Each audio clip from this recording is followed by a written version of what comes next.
So I've held on to this one for a little while, wondering if I should turn it into a video. This was an unplanned stop on the way down to Port Macquarie, so I hadn't done any research on the geology of the area, and so it turned out to be quite fun because it was sort of a game of whether I could work out what the geology is as a novice.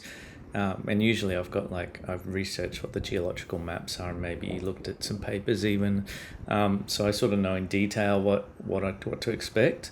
And so when I got there, it's just like, oh, everything looks brown. That's not surprising.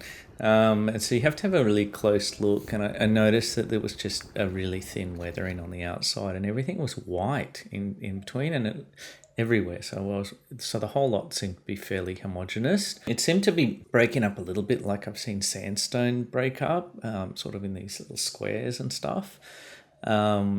And if it was rhyolite, it would have shown laminar flows and vesicles and be a lot stronger actually. I can't cancel that as rhyolite so it had to be sedimentary rather than igneous. And I also noticed the soil was a very light brown. So usually the weathering of the soil, if it's a mafic rock, which is like gabbro, the black gabbro and basalt, it's rich in magnesium and iron, and it gives a really red soil. And so the silica-rich material is a lighter colour, so that makes sense for it to be some sort of not a sandstone because it was too fine. I was thinking maybe it's a siltstone because I couldn't feel or see any grains, and so it didn't feel crumbly, and under the lens it looked a little quartzitey, and so I felt like the grains must have been really fine. So I'm going to go siltstone and a little bit of metamorphosis because it was so hard to the touch, and it looked that way under the lens as well.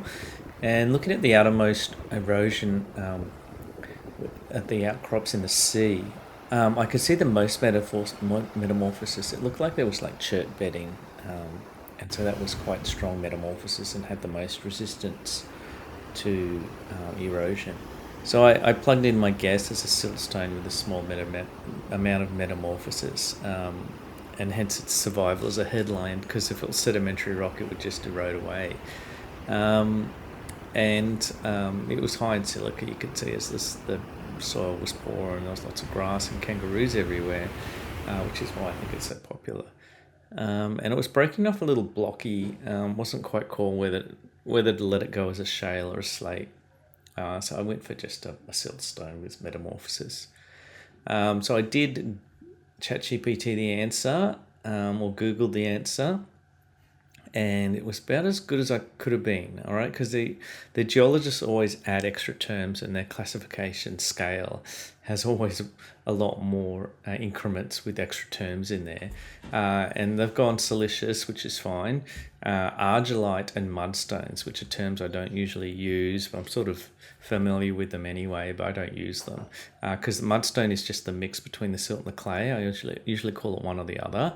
So that's right as far as I'm concerned. And the argillite is just a slight metamorphism of these stones. So as right as I could be as a novice is what I am. So I was pretty happy about that one. That was a big tick for me because I'm not really an expert at using those extra terms. So I'm still using basic terms.